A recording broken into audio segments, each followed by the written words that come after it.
Olá, bom dia. São 7 horas e 52 minutos em Brasília, quinta-feira, 17 de dezembro. Esta é a TV Senado e você está assistindo ao Senado Agora.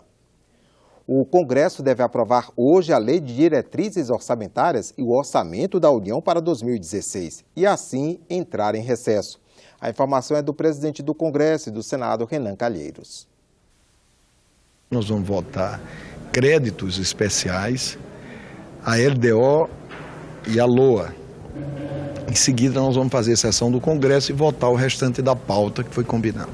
Sessão do Senado, melhor dizendo. A ideia é encerrar, votar tudo que se refere ao orçamento de 2016, dar essa sinalização definitiva e encerrar, fazer o recesso.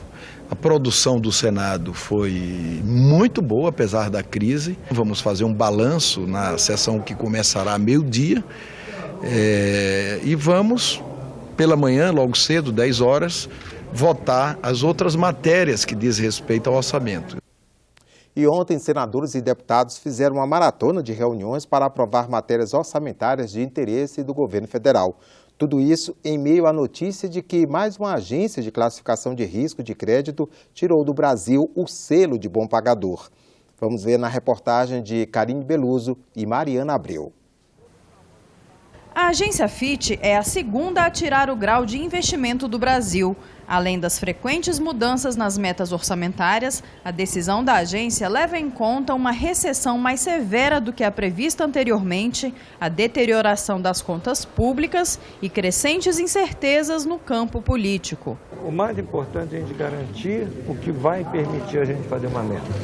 O mais importante agora é a gente garantir a votação dessas medidas. O rebaixamento indica a preocupação de que nem tudo que a gente precisa fazer tem conseguido fazer no passo necessário. A Comissão Mista de Orçamentos aprovou uma redução na meta fiscal de 2016 para 0,5% do Produto Interno Bruto, mas vetou a possibilidade de abater gastos, que na prática poderia eliminar um superávit nas contas do governo. Nenhuma possibilidade de chegar a zero. Isso não tem aceitação nessa casa. Será um 0,5 superávit que foi aceito por todos. Já no Congresso, um acordo entre todos os partidos permitiu a aprovação do Plano Plurianual. A peça, que vai orientar a elaboração do orçamento da União nos próximos 4 anos, prevê um crescimento de 0,2% do PIB e uma inflação de 5,4% em 2016. O documento destina 8,2 trilhões de reais para o período, 51% a mais do que os investimentos federais previstos no último plano.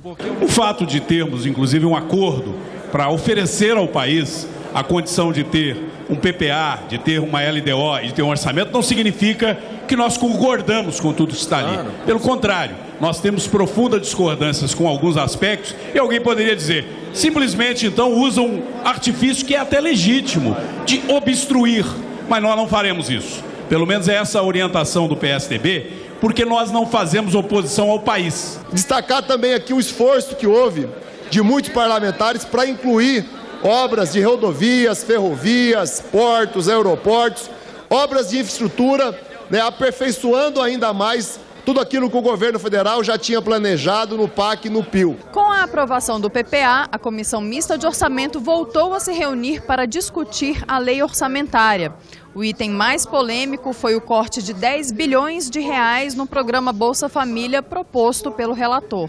A maioria dos senadores e deputados eram contra e aprovaram a restituição da verba. Hoje, o programa Bolsa Família é uma alternativa à sobrevivência de milhões e milhões de brasileiros que vivem principalmente no semiárido nordestino. Se tem irregularidades, que nós apuremos. É papel desse Congresso Nacional, inclusive, arguir, através dos seus instrumentos de fiscalização dessa comissão ou de comissões parlamentares de inquérito, exatamente os desvios, os desmandos cometidos por qualquer órgão ou qualquer programa do governo federal. A comissão também incluiu no orçamento para o ano que vem a previsão de 500 milhões de reais para o combate ao mosquito Aedes aegypti. O Senado aprovou os nomes dos parlamentares que farão parte da Comissão Representativa do Congresso Nacional. O colegiado, que é composto por senadores e deputados, responde pelo Congresso durante o período de recesso, que vai do dia 23 de dezembro ao dia 2 de fevereiro. O bloco de apoio ao governo indicou os senadores Paulo Rocha, do PT, e Assir Gurgax, do PDT. O bloco da oposição indicou o senador Ataídes Oliveira, do PSDB. Já o bloco da maioria sugeriu o nome do senador Eunício Oliveira, do PMDB. Pelo bloco Socialismo e Democracia, a senadora Lídice da Mata, do PSB. E pelo bloco União e Força, o senador Fernando Collor, do PTB. Ainda falta a indicação do bloco parlamentar Democracia Progressista. Confira agora a agenda das comissões do Senado para amanhã desta quinta-feira.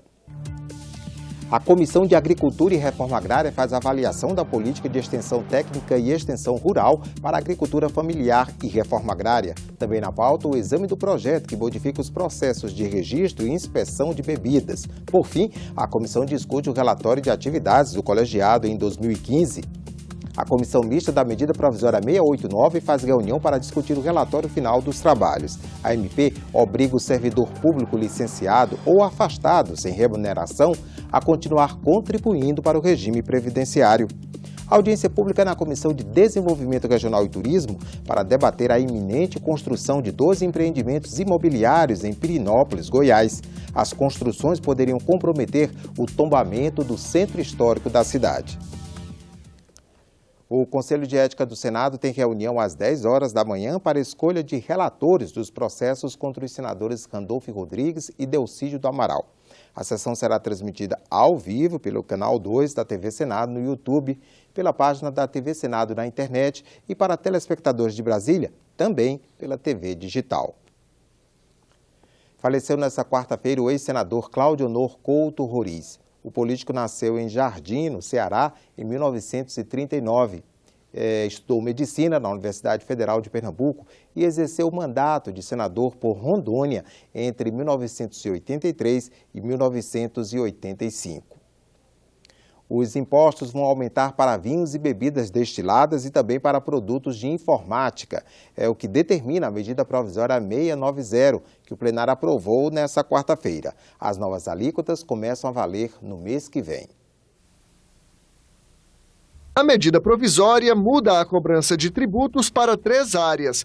O imposto sobre produtos industrializados vai ficar mais caro para as bebidas quentes. É o caso do vinho, vermute, cidra, cachaça, uísque, rum, vodka e licor.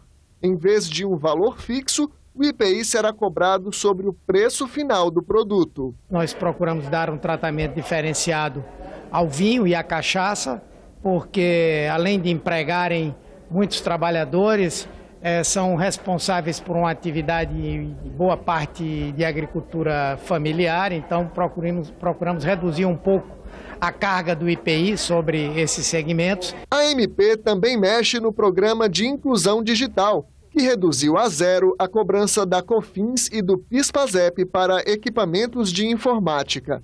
O programa teria validade até 2018. O governo quis acabar com o benefício imediatamente, mas o relator resolveu que isso será feito aos poucos, a partir de janeiro. Nós procuramos diminuir ao longo do tempo os novos impostos, as novas contribuições que estão sendo aplicadas. A medida provisória altera ainda a cobrança do imposto de renda sobre o chamado direito de autor. A regra vale para quem ganha dinheiro com a voz ou a imagem. Segundo o governo, alguns profissionais criam empresas para pagar menos imposto, que nesse caso fica limitado a 8% dos ganhos. A MP prevê uma tributação sobre toda a renda. Ficamos por aqui. No decorrer do dia você acompanha outras informações nos boletins do Senado Agora. Enquanto isso, continue assistindo a nossa programação.